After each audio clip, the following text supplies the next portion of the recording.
प्रिय विद्यार्थियों, हम पढ़ रहे हैं बही खाता कक्षा 12, जिसमें हमारा जो विषय चैप्टर चल रहा है अलाभकारी संस्थाओं में लेखांकन। कल हमने प्राप्ति भुगतान खाता किस तरह तैयार किया जाता है ये हमने इसके सवाल किए थे।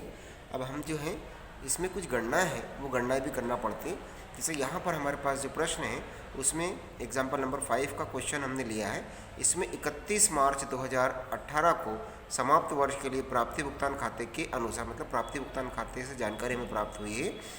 प्राप्त चंदा 2,50,000 रुपये है। अतिरिक्त सूचना इस प्रकार है, मतलब हमने चंदा कितना प्राप्त किया ये दिया हुआ है और अतिरिक्त जानकारी हमें दी हुई है कि इसकी कुछ गणना करना है कि वर्ष 2017 में चंदा हमने कुल कितना प्राप्त किया। तो देखिए अतिरिक्त सूचनाओं में क्या दिया है, 1 अप्रैल 2017 को अप्राप्त चंदा 50,000, मतलब वर्ष के प्रारंभ में जो चंदा हमें प्राप्त नहीं हुआ था उसकी कीमत दे रखी है 50,000 रुपये। 31 मार्च 2018 को अप्राप्त चंदा, मतलब वर्ष के अंत में जो चंदा हमें प्राप्त नहीं हुआ है उसकी कीमत है 35,000 रुपये। 1 अप्रैल 2017 को अग्रिम प्राप्त चंदा है 25,000 रुपये। 31 मार्च 2018 को अग्रिम प्राप्त चंदा 30,000 रुपये। वर्ष 2017-18 के लिए हमें चंदे से आय की राशि का निर्धारण करना है। आरंभिक और अंतिम तुलना पत्र में चंदे से संबंधित मद किस प्रकार दर्शाई जाएगी यह भी दिखाना है। मतलब वर्ष के प्रारंभ, इसमें वर्ष में आय चंदे से हमें कितनी आय प्राप्त हुई सिर्फ ये दिखाना है। प्राप्ति भुगतान खाते में हम किसी भी वर्ष की प्राप्ति हो, अगले वर्ष की, पिछले वर्ष की या इस वर्ष की, सबको लेते हैं, मगर आयव्यय खाते में सिर्फ उस पर्टिकुलर वर्ष की ही इनकम को शामिल किया जाता है। इसलिए हमें ये निकालना है कि इसमें आय कितनी होगी। देखिए इसमें गणना किस प्रकार करते हैं। यहाँ हमें हल में पहले दिया हुआ है कि किस प्रकार यहाँ दिया है।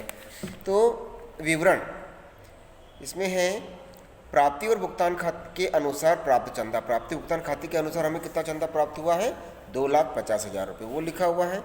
फिर देखिए इसमें हमने जोड़ा है 31 मार्च 2018 को अप्राप्त चंदा 35,000 रुपये। फिर हमने जोड़ा है 1 अप्रैल 2017 को अग्रिम प्राप्त चंदा जो हमने कर लिया था वो 25,000 रुपये। इस प्रकार कुल हमें चंदे से प्राप्त राशि 3,10,000 रुपये आती। इसमें हमने घटाया है 1 अप्रैल 2017 को अप्राप्त चंदा, मतलब 1 अप्रैल 2017 को जो चंदा प्राप्त नहीं हुआ था वो 50,000 रुपये हमने इसमें से घटाया है। इस प्रकार हमें प्राप्त हुई राशि 2,60,000 रुपये। अब इसमें से घटाया हमने 31 मार्च 2018 को अग्रिम प्राप्त चंदा। अग्रिम मतलब जो एडवांस मिल गया है, ये चंदा 2019 का है और 2019 का चंदा हमें 2017 में मिल गया है, इसलिए हमने इसको घटा दिया है। तो 31 मार्च 2018 को अग्रिम प्राप्त चंदा 30,000 घटाने के बाद वर्ष 2017-18 के लिए हमें जो चंदा प्राप्त हुआ है उसकी राशि हमें प्राप्त होती है 2,30,000 रुपये। ये गणना के द्वारा हमने निकाल लिया। अब विकल्प के रूप में ये चंदे से प्राप्त आय की गणना चंदा खाता तैयार करके निम्न प्रकार से भी निकाली जा सकती है। या तो हम इस प्रकार गणना करें या खाता बनाएं। अब खाते में देखिए चंदे से का खाता बनाया हमने, तो ओपनिंग बैलेंस जिसको हम शेष आगे लाए ये 50,000 रुपये। फिर आय और शेष आगे लाए 50,000 रुपये। आय और व्यय खाते का शेष 2,30,000 रुपये ये हमने निकाला है ना। शेष आगे ले गए जो अग्रिम था 30,000 रुपये वो। फिर क्रेडिट में देखिए आप, अग्रिम शेष आगे लाया गया 25,000 रुपये। प्राप्ति भुगतान खाते से कुल प्राप्त चंदा हमारा 2,50,000 रुपये और शेष आगे ले गए 35,000 रुपये। इस खाते से भी बना सकते हैं हम, ठीक है। इस प्रकार से हम लोग ये वर्ष में चंदे की कुल कितनी राशि हमने प्राप्त करी है वो हम निकाल पाते हैं। 31 मार्च 2017 को तुलन पत्र संबंधित मदें। अब दायित्व और संपत्ति। दायित्व के रूप में हमारे पास अग्रिम प्राप्त चंदा है 25,000 रुपये। संपत्ति के रूप में हमारे पास अप्राप्त चंदा है 50,000 रुपये। 31 मार्च 2018 को तुलन पत्र संबंधित आंकड़े।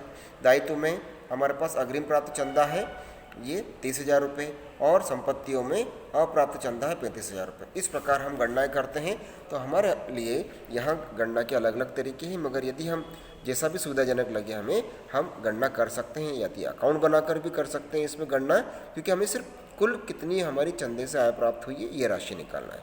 या फिर हम एक कैलकुलेशन के रूप में जब हमने सबसे पहले हल के बाद जो टेबल देखी है उस अनुसार से हम भी कर सकते हैं। ये इसका आप अभ्यास करें, अपनी कॉपी में लिखें और ये गणना हमें बार बार करनी होगी, इसलिए इसका अच्छे से अभ्यास आप करें, क्योंकि इन्हीं गणनाओं के आधार पर हमारे आगे के सवाल भी हैं।